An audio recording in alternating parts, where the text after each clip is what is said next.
Hi class. Welcome to another session of income from capital gains.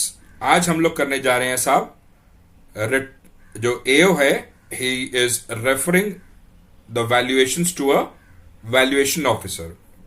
हमने अभी तक कर लिया साहब कि किस तरीके से आप फेयर मार्केट वैल्यू निकालोगे of a asset to be sold out when you are selling an asset. But if there is a dispute between the SSC and the AO, the AO may refer the case to a valuation officer। आइए साहब समझते हैं वो क्या क्या cases होते हैं। Reference made to a valuation officer, section 55A। The assessing officer may refer the valuation of capital assets to a valuation officer to ascertain the fair market value of the capital asset for the purposes of capital gains. यानी कि capital gains निकालने के लिए assessing officer can refer the valuation of capital asset to a valuation officer. कौन कर सकता है? Assessing officer. क्या कर सकता है? Capital asset. किसको करेगा? वैल्यूएशन ऑफिसर को। किस लिए? फेयर मार्केट वैल्यू डिटरमाइन करने के लिए।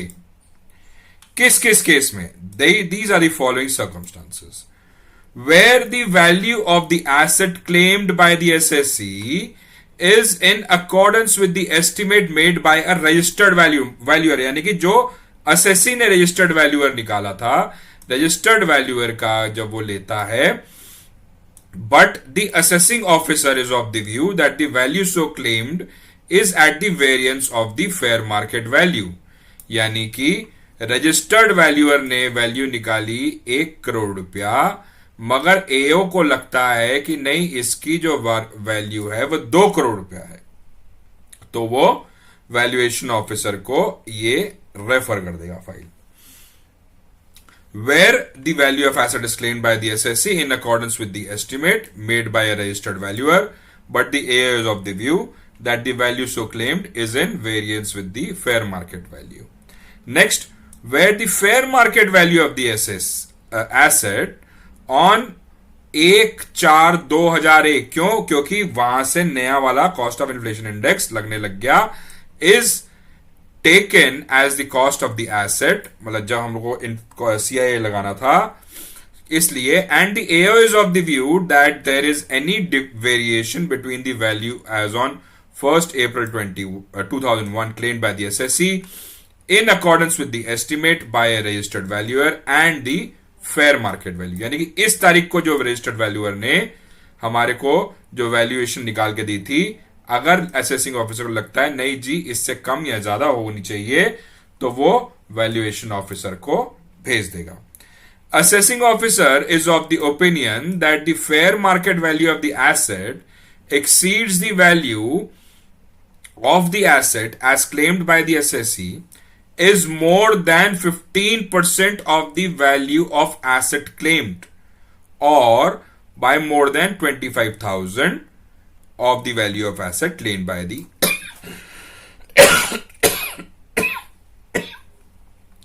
claimed by the assessing।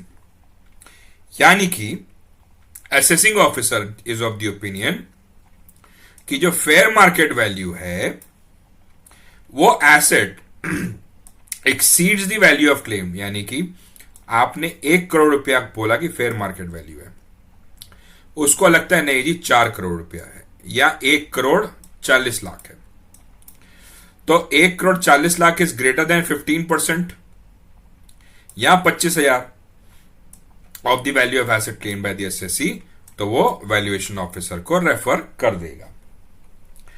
Assessing officer is of the opinion that having regard to the nature of the asset, जो एसेट का नेचर है, कोई उस मतलब कुछ ऐसे एसेट्स होते हैं जिनके लिए वैल्यूएशन ऑफिसर को रेफर करना उसकी मजबूरी हो जाती है, जरूरी हो जाता है उसके लिए, कि जी ऐसी कोई एसेट है जो रेयर है इंडिया के अंदर, प्रॉब्ली एक कोई गाड़ी है जो इंडिया में नहीं मिलती, तो वो उसकी फेयर मार्केट वैल्यू डिटरमाइन करने के लिए वो वैल्यूएशन ऑफिसर को रेफर करेगा। तो assessing officer is of the opinion that having regards to the nature of asset and other relevant circumstances it is necessary to make the reference।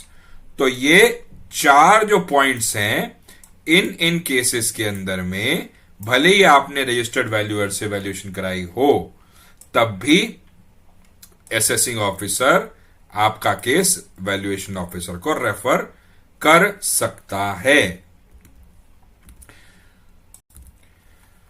तो साहब आज की क्लास यहीं तक थी। आपके ये नोट्स के लिए ये रहा मेरा कॉन्टैक्ट नंबर, आपकी क्वेरीज के लिए ये रहा मेरा फोन नंबर। आप किसी भी मोड से मुझे कांटेक्ट कर सकते हैं। I hope you are liking my videos. Please do like, share and subscribe. Thank you and have a nice day ahead. Bye bye.